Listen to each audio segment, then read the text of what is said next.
got through the pilot episode, so. Did. We did. Hey everybody, let us know if you can hear us and see us. I know that it was a little bit later than we had planned. Yes, last week was our pilot cast. This is technically episode 1. As you know, 2 days ago was Halloween. Samhain started for a lot of us, and I forgot that poster board I had for that. But the knowledge is going to just be shown anyway, and people can look it up if they don't want to believe. But welcome, Pix. It's good to see you, and I love the hat. Can you hear me, dear? Uh-oh. is the pretty kitty opening doors? Hi. Let me get to the hellos while we get things settled here, y'all. Welcome in. Thank you. My child is just being my child today. She's just being a rambunctious, crazy. Trust me, I understand. Hey, 31 Frames, Panda Pondu, Seafood Pie. Thank y'all for sitting in. She just wants to play in the outer room. She's just gonna be wild. I am living my absolute lovely Louise happiness. Awesome. I love that hat so much. And like I said, I have the mug somewhere too where it's like, I can smell fear on you. I love that mug so much. And it's like I said, cartoons and animation are like some of my go to escapes. And I think it, for me, with Bob's Burgers, it's fun because that average, just American family doing their thing. And there's just so many interesting characters. So what started you on watching it, Pix? Yes. And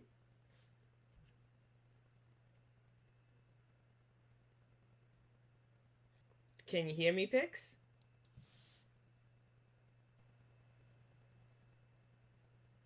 Actually, it's pretty funny. The scene that with Tina wearing the medical glove was literally the scene that I just finished watching. Oh wow, nice. I just finished watching that one right before the two-butted goat. The booty tour. Sorry, I'm a little bit delayed. No, it's okay. I was wondering because I was like, I wanted to know when you started watching it because it was a few years back with me when it first premiered. And then Cartoon Network, or Adult Swim as they call it, started playing a lot of the replay, so we got caught up on the years we missed.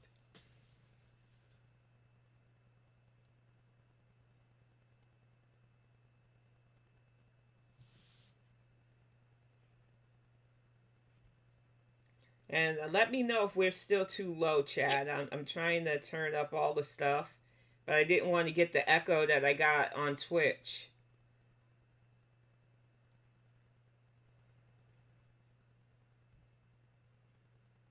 Okay, so I'm gonna kind of like read through my stuff. Okay. And that way I can go through it because I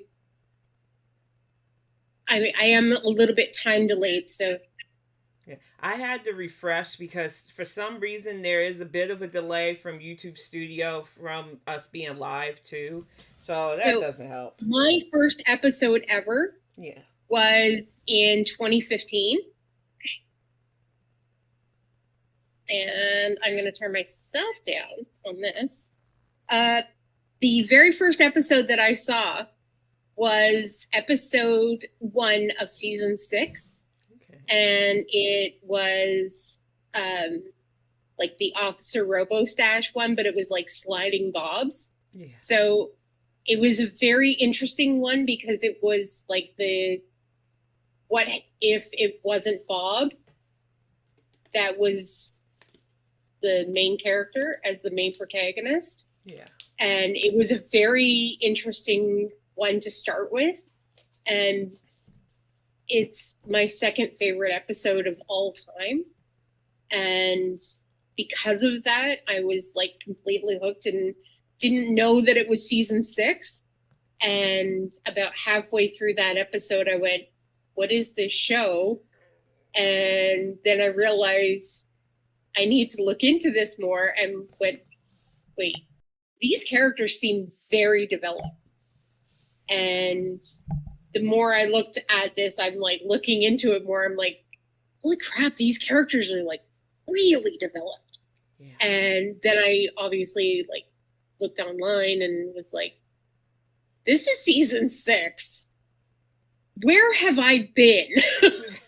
Because like this is like 2015 and they've been around since 2011.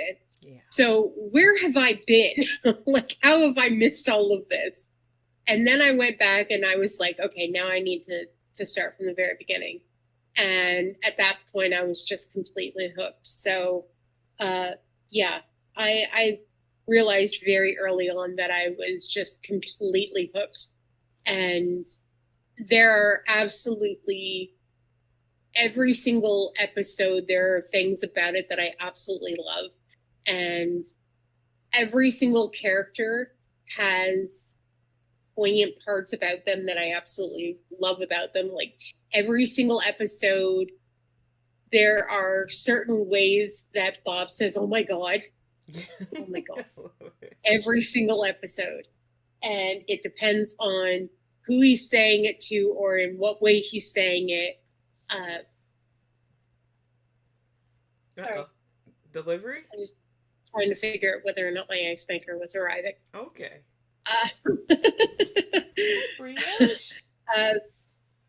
Or whether or not like Tina, Jean, or Louise, or Linda actually, will always say something that has some kind of double entendre or something, but a lot of times they don't realize, like as far as the kids go, they don't realize they're saying something with a double entendre. Like for instance, one of them will be like, oh, look at all the seamen spilling out onto the deck and, yeah. You know, or I'm going to pitch tent or something. And, you know, they're like, ugh. Or, you know, Bob will be like, don't say that. And they're like, why? And never mind.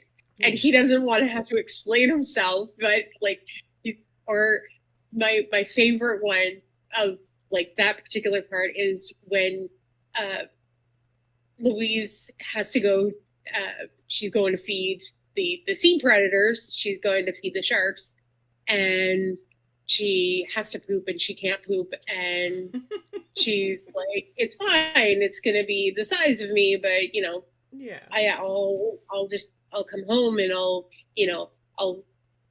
come home and I'll poop, and then it'll be like, you know, bim bam boom, see you next Tuesday. And he's like, don't say that. And she's like, why? And, yeah. Well, can't really explain why you can't say see you next Tuesday. Because you're saying that to a 9-year-old. But yeah. Like I love that kind of dynamic because like obviously it's for adults, but at the same time, like trying to explain that to a 9-year-old without explaining that to a 9-year-old. Exactly. And I love that kind of dynamic as well, because it does lend itself to like an adult kind of entertainment, but at the same time for a child, you get that they recognize the boundaries. Like a kid doesn't know that, yeah. But a kid has heard somebody say, see you next Tuesday, and they don't know that there is a double entendre there. So, exactly. Yeah, there's always that kind of really fun thing. So, I mean, I can go in, like I said, I wrote 12 pages in less than 2 hours and 49 minutes. So I can go into this. I have characters. I have the whole thing. I am more than willing to come back and answer some questions, because I could turn this entire podcast for the next 50 years. I can turn this entire thing hourly. I can do a daily podcast on Bob's Burgers and still never run out of things to talk about, because I love this show. Oh, yeah. It is my comfort.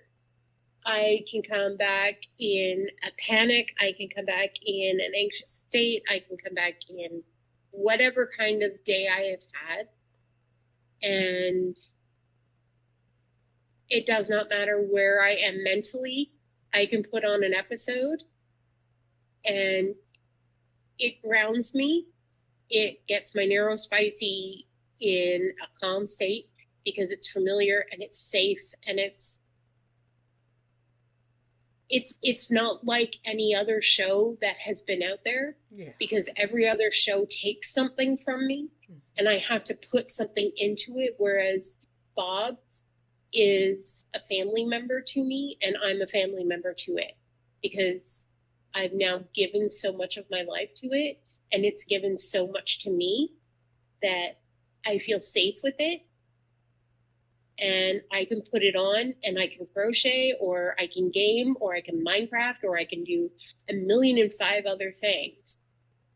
And I can put it on and I can, it will body double for me. Or I can, go outside and do other things. I can paint. I can, whatever it is that I need to do.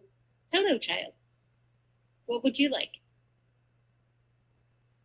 I'm sorry. She just like.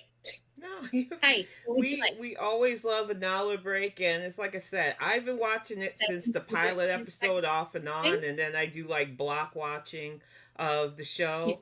And one of my favorites was the ambergris episode because they found that whale stuff, and the kids are trying so hard to figure out what they could get for it. I also love the art gallery episode. So we're gonna let Auntie Cal talk for a little bit. So yeah. That's the beauty of Bob's, and I will come back and I will talk about characters and the music and that was only page 1, by the way. So I've got 11 more pages that I've written. No so problem. Yeah.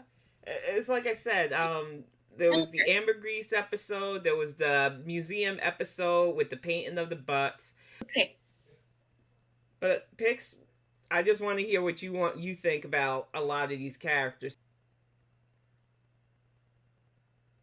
Yeah, I'm waiting for her to get caught up because I feel like there's still a bit of a delay. But Pix, whenever you're ready to like go over character stuff, I'm ready to hear it.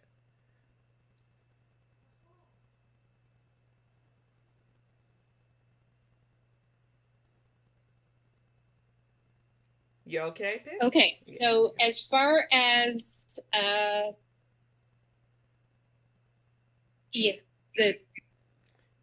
delay, it's okay. Okay, so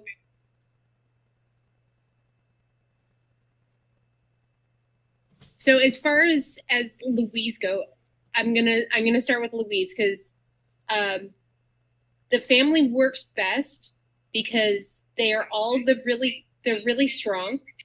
Hold on 1 second. I'm going to turn myself back down again. They are amazingly loving. They're selflessly selfless. They're demandingly kind.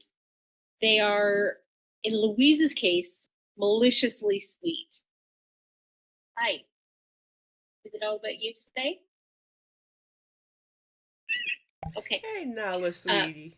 So he is the manager guy there, and Jean goes in to play this sci-fi sound drum kit thing, and he whoopa whoopa whoopa whoopa whoopa, sound thing, and he goes in day after day after day after day after day, and do you want more? Yes or no? Yes or no? Are we gonna do this every day? She just wants to be a co-host. You can tell. Hey, Nala, sweetie. Okay. Anyways, so as he's doing this, he gets